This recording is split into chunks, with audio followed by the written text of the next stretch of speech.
Claire's semi-naked body lay just off a woodland path between 25 and 100 yards inside the dense forest.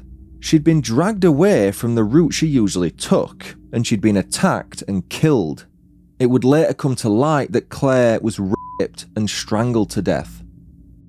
Claire Denise Hood is the full name of the person whose story I'm sharing this week, and she was just 15 years old when her life was taken at the hands of another. She lived in St Mellons in Cardiff on a quiet little cul-de-sac called Blaenau Close. Living with Claire in that 2-bedroom terrace on a quiet Welsh housing estate was her mum Pam and her younger sister Sarah, who was around 11 or 12 at the time of this story.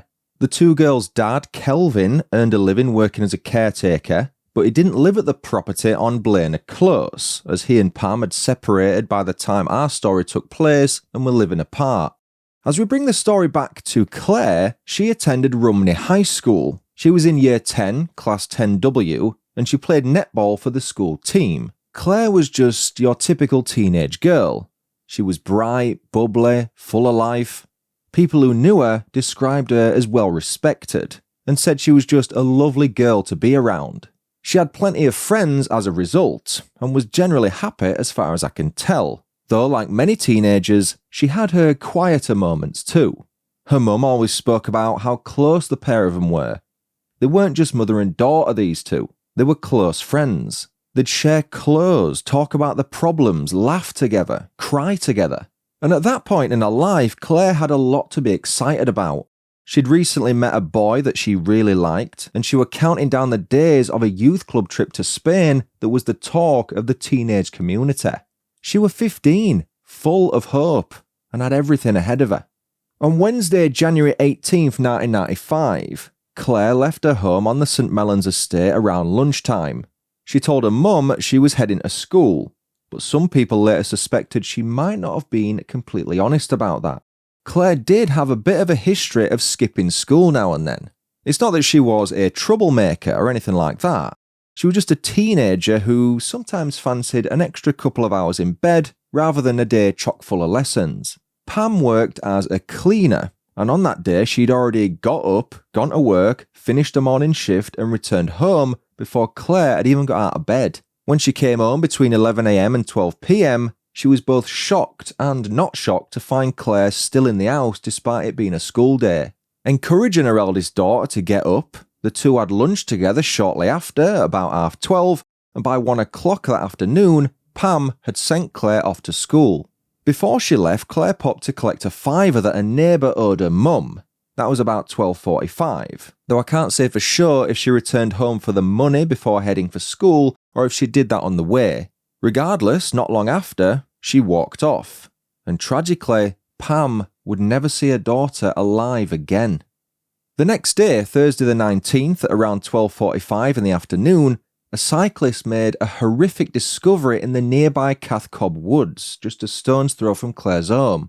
Reports do vary slightly, but it said the cyclist was another local youngster, a lad aged between 14 and 20, depending on which source you believe, and he was supposedly a fellow pupil at Rumney High School.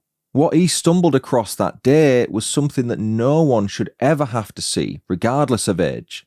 Claire's semi-naked body lay just off a woodland path between 25 and 100 yards inside the dense forest. She'd been dragged away from the route she usually took. We know this because she tended to skirt around the edge of the woods rather than cutting inside through the middle, and she'd been attacked and killed. It would later come to light that Claire was and strangled to death. Her clothing had been scattered up to 20 feet away, and she'd suffered around 30 separate injuries. Police later said she'd clearly done her best to fight back, but sadly she was no match for her assailant. Cath-Cobb Woods are part of a 500-acre stretch that locals use as a shortcut to the nearby shopping centre. It's situated right next to the Tesco supermarket that's been there since the early 80s. The woods are a popular hangout for kids playing truant, dog walkers, joggers, cyclists, and pretty much everyone local to the area knew and used them. Claire and her mates played there often outside of school hours, as did so many others.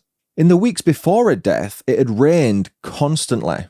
Yet on the day Claire vanished, it was actually a very dry day. the first good day in a while. That's important to note because, as Detective Sergeant Colin Jones said, it was almost inconceivable that nobody had been in the woods that afternoon, given the rare break in the weather. On the back of that, police revealed they were almost certain Claire's killer was a local. St Mellons wasn't the sort of area people passed through. It was a tight-knit working-class community. Whoever did this, they believed, lived among them. That's perhaps more terrifying than it being an outsider or a stranger. After the woods were sealed off by the police, Claire's body was taken to Cardiff Royal Infirmary that evening, arriving at about 6 p.m. A few hours later, at 9:20 p.m, her dad had the unenviable task of formally identifying her body. That's something no parent should ever have to do. And in the days that followed, the whole community was in shock. Pam, who was beyond heartbroken and desperate for justice, made an emotional appeal for anyone with information to come forward.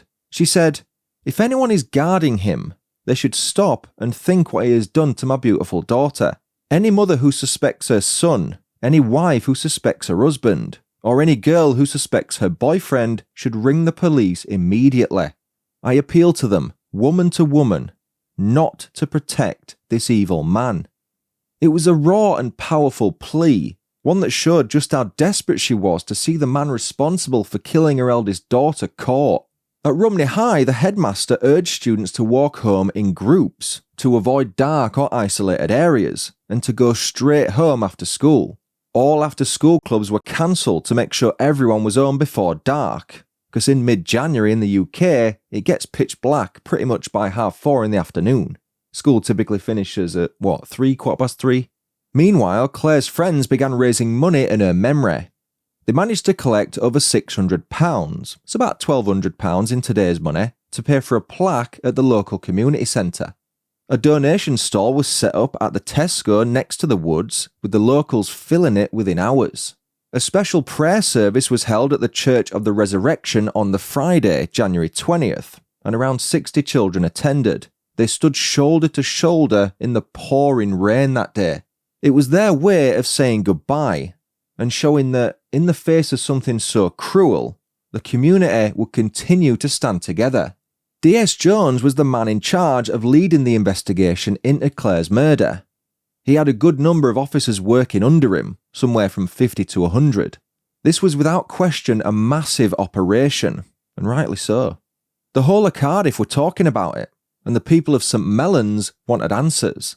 DS Jones believed his team had pieced together most of Claire's movements that day, and according to them, they were as follows. Shortly after 1 p.m, she'd been seen at the local Spar shop where she bought a pack of cigarettes. A 16-year-old lad later told police he saw her walking near some shops on the estate, heading in the direction of the woodland path, the same path that ran near where her body would be found the next day. Not long after that sighting, a friend of Claire's bumped into her. They had a quick chat, and the friend even reportedly tried to bum a cigarette off her before going their separate ways. That was at about 1:25 p.m. near Bethania Row. It turned out to be the last confirmed sighting of Claire alive. Then, at around 2:35 p.m, a woman walking a dog through Cath-Cobb Woods spotted a man who suddenly appeared on the path nearby. He looked to be in his mid to late 20s, stood between 5'6" and 5'10", and was wearing dark clothes. He had a hooded jacket on, though she noted the hood wasn't up at the time. She thought nothing of it. As far as she knew, he was just another local man out for a walk. Another possible sighting came at 3:20 p.m. Someone thought they saw Claire near to or standing on the footbridge in the woods, but police were never able to confirm it was definitely her. If it was, it meant she was still alive less than an hour before it's believed she was attacked. A short while later, at 3:50 p.m, a woman driving along Willowbrook Drive had to slam on her brakes when a man suddenly ran across the road coming from the direction of the woods. They were moving fast and clearly in a hurry, and she described him as being about 5'6" to 5'8", with a slight build and a dark complexion. If that man was indeed Claire's attacker, it gives us a roughly 30-minute window when she were killed, the half-hour period between 3:20 p.m. and 3:50 p.m, assuming it was her stood on the footbridge and not someone else entirely. When Pam got home just before 7 that evening, she immediately knew something were wrong. Claire wasn't home, and that were completely out of character for her. She might have bunked off school now and then, but she were never late home, and she'd never gone missing before. Pam always knew where she was, so she did the logical thing. She rang around the houses of a load of Claire's mates to see if she was with any of them or if they'd seen her. None of them had. With panic setting in, Pam phoned the police before organising an impromptu search party. She and a few friends went out searching for Claire in the dark and cold January night. They even ended up combing Cath-Cobb Woods, the very place where, heartbreakingly, Claire's body would be found the next day. It's eerie to think that they likely walked past Claire or some of her discarded items of clothing while out searching for her. They just didn't realise it. When detectives examined Claire's belongings, they found something chilling in the pocket of a denim jacket. A rough draft of her school assignment from the day before she died. Her class had been given a piece of English homework called The Suspect, in which they had to write about a fictional murder. Claire had done hers that Tuesday evening, the day it was assigned, and was carrying it in her jacket pocket on the day she died. What made it so disturbing was how eerily similar it was to what police believed had actually happened to her. In her story, she wrote that the killer approached his victim by asking for a match as if to light a cigarette. When her body was found, police discovered the pack of 10 cigarettes nearby, 2 of which had been smoked. The working theory, at least for a while, was that Claire's killer had shared a cigarette with her. Maybe that was how he got close enough to attack. It was a long shot, but in those early days, that's all detectives had to go on. Claire's case was featured on BBC's Crime Watch in March 1995. They recreated her last known movements and appealed to anyone who might have been near the footbridge that afternoon to come forward, but any leads were thin at best. Then, something even more shocking came to light. On the very same day Claire were killed, one of her 13-year-old friends from school was attacked outside Rumney High. It had happened roughly between 3:45 and 4 p.m, just as she was leaving the school. I've chosen to keep her name out of this story purely for privacy reasons, but she was beaten unconscious by a man wielding a wooden club, something later confirmed to be a fencing stake, before being dragged to a nearby derelict house. Luckily, she started screaming her head off, and that scared the attacker no end, to the point he opted to flee rather than carry on his assault. The teenager was left with a broken finger and head injuries, but she miraculously survived the ordeal. There's no telling how much the attack traumatized her, yet the fact she later told police she'd never forget her attacker's eyes, something she described as cold and empty, gives us a solid indication. She referred to him at the time in the papers as Mr. Evil Eyes. If that was you and you're listening to this, I sincerely hope that you're doing well. The man she described was white, in his late 20s or early 30s, and about 5'7" in height, a description that lined up eerily well with the man seen in and around the woods that same afternoon. Police couldn't ignore the similarities. Was it the same person? Or just a terrifying coincidence? At the time, St Mellons was going through a really dark spell. There'd been a string of reports of men flashing and harassing women around the area. People were on edge. And now, with 2 attacks on teenage girls within hours of each other, one of them being fatal, it was clear something deeply sinister was happening. Claire's funeral took place on March 17th at St Mellons Baptist Church. Around 500 people turned up. Friends, neighbours, classmates, teachers, all coming together to say goodbye. That just goes to show how popular she was. The place was absolutely packed to the rafters, with people being forced to spill out onto the street. Claire meant so much to her community, and after the service, she was laid to rest at Cardiff Crematorium and Thornhill Cemetery. In the background, detectives were still working flat out, but even by that point, they were no closer to finding the person who'd ended Claire's life. The Crime Watch appeal had aired just a day before the funeral, though, and that had brought in a fresh wave of information to work through. Over the next few weeks, officers carried out a fingertip search of the woodland where Claire had been found, while also hoping CCTV footage from shops in the centre of St Mellons might hold a clue. Though remember, this was in the mid-90s, so surveillance wasn't as widespread or clear as it is today. Even though detectives didn't have a suspect, they did have one crucial piece of evidence: a DNA profile from the attacker's semen. There were no fingerprints and no murder weapon, but that small biological trace could one day be the key to solving the case.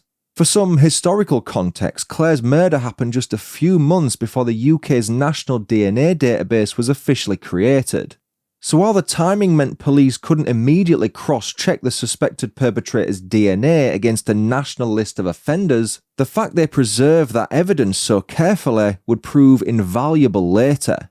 It meant that when the technology caught up, her killer's DNA was ready and waiting to be tested against it.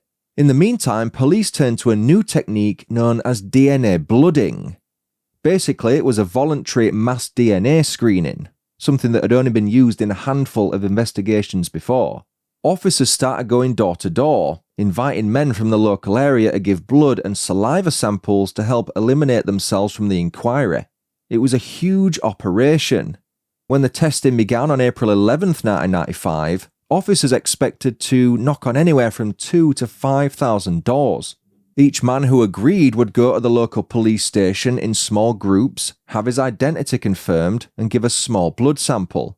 The samples would then be sent to a lab for DNA analysis, and the results would come back in about a week. DS Jones said the turnout was excellent. In fact, not a single man in the area refused to take part, though officers made it clear that anyone who did decline would instantly become a person of interest. It wasn't cheap either. The whole operation, DS Jones estimated, could cost around £75,000. That's roughly $150,000 in today's money. But, as he put it, he didn't care. Finding Claire's killer was worth every penny. A month later, in May 1995, a £100,000 reward was offered for information leading to a conviction. When adjusted for inflation, that's more than $200,000 in today's money, and it was funded by a mix of local and national companies who wanted nothing more than swift justice for Claire. By September that year, detectives had started working with specialists from Derbyshire Police who ran a national database called CATCHM. That's an anagram for Centralised Analytical Team Collating Homicide Expertise Management. It was essentially a record of known sex killers and their behavioural patterns going back at least 30 years. From that, a profile of the man they were looking for began to take shape. Police believed he was between 13 and 45 years old, though realistically he was more likely in his 20s or 30s. He probably had previous convictions for sexual offences, violence or burglary, and crucially, they were convinced he lived locally. Within about 5 miles of Claire's home was the estimate, because no vehicle seemed to have been used in the attack. The pieces were slowly starting to come together. Detectives were convinced they were looking for someone from St Mellons or one of the nearby estates. Someone who blended in. Someone who'd likely walked those same woods dozens of times before and knew them like the back of his hand. Months would soon pass without the case furthering even an inch. But suddenly, just over a year after Claire's murder on January 29, 1996, detectives finally had a suspect in their sights. 19-year-old Neil Owen, a neighbour of Claire's, was arrested on suspicion of her murder at 7 a.m. that day. His family lived on Crumlin Drive, only 100 yards or so from Claire's house, having moved there in or around 1983. The irony of what led detectives to Owen would later become one of the case's most startling details. When they first visited his family's home in November 1995, they'd only intended to take a DNA sample from one of Owen's brothers, someone closer in age to Claire. But as the officers spoke to the family, Owen's mother made what she must have thought was an innocent suggestion. She helpfully said, "I've got 2 other sons. Why don't you test them as well?" Owen surprisingly didn't protest. He was simply too panicked to do so, and the officers left with a saliva sample of his that would soon prove to be the breakthrough in the case. When police returned to arrest him 2 months later, Owen reportedly told them, "I've been waiting for you to come." He later admitted that he'd even considered taking his own life once he realised his DNA would expose him. But he decided against it, saying he wanted the chance to tell his side of the story. At that stage, detectives refused to confirm whether the DNA profile from the crime scene matched Owen's, but it was clear that his was the only sample among thousands that couldn't be eliminated. Later that day, Owen, who was a computer studies student at a local college, Coleg Glanhafren, was charged with the rape and murder of Claire Hood. The next morning, he appeared before Cardiff Magistrates Court, where he was remanded in custody. Outside, anger ripped through the community. A crowd of teenagers gathered near the Owen family home, and a brick was thrown through one of the windows. In response, police placed his relatives under protection. Owen's trial began at Cardiff Crown Court in November 1996 and would last for 5 weeks. He denied both murder and rape, the 2 charges he faced. In the witness box, Owen told an extraordinary story. He claimed that he and Claire had been involved in a secret relationship which began in late 1994. He said they often met in the woods near her home, and on the day she died, they'd gone there to have sex for the first time. According to Owen, he left her alive in the clearing afterwards, saying she wanted to stay out a little longer before returning home. Someone else, he claimed, must have attacked her after he'd gone. It was a version of events that prosecutors dismissed entirely. Leading counsel John Charles Rees told the court, "That story is the lie of a desperate, devious young man to avoid his responsibilities for the wicked crimes he committed towards Claire. Her reputation, like her life, counts for nothing to him." The jury heard that if Owen and Claire had known each other at all, it was purely by sight, because their paths crossed briefly as he walked past her house on his way to college. Witnesses described Owen as a loner who was never seen with a girl, someone who'd once been caught peering into bedroom windows, hoping to catch a glimpse of Claire. During cross-examination, the prosecution suggested that Owen's motive may have stemmed from resentment or confusion about his own identity, possibly aggravated by taunts about his sexuality. When asked directly, Owen gave a halting answer. "I was not sure whether I was gay or not, just because somebody may think I am." Even his own brother told the court that Owen had once confessed to the killing while they were watching a television program about the murder, a remark his brother initially brushed off as likely being a sick joke. After hearing all the evidence and deliberating for 2 hours, the jury returned to the court to deliver a unanimous verdict. Owen was found guilty of the murder and rape of Claire Hood. Mr. Justice Buckley sentenced him to life imprisonment for the murder charge, with an additional 10 years for rape. Outside court, Claire's dad Kelvin said, "I just hope he never comes out on the streets again." But that hope would not be fulfilled. In 1998, Owen appealed his convictions, claiming he hadn't received a fair trial, and objected to the fact that jurors were all drawn from the Cardiff area. Lord Justice May, sitting alongside Mr. Justice Scott Baker and Mr. Justice Keane, rejected those arguments outright. The evidence, they said, had been overwhelming. The convictions were safe. And here's where the frustration regarding Claire's case reaches boiling point for so many. In December 2014, 18 years after murdering Claire, Owen was released from prison. He was 38 years old and living in the St Mellons area of Newport as a free man. That's just 5 miles away from where Claire had lived and died. For Claire's family, that knowledge must have been unbearable. Pam lost not only a daughter, but her best friend. Kelvin lost the chance to see his eldest girl grow up, to watch her chase her dreams. Sarah lost her big sister, a protector, her inspiration. And while the justice system did eventually find the man responsible, what followed left a bitter taste. 18 years behind bars for ending a child's life. Is that really justice? Is that truly what we mean by life imprisonment? Claire deserves so much more than to be remembered as a victim. She deserves to be remembered as she was, bright, bubbly, loved, and deeply missed.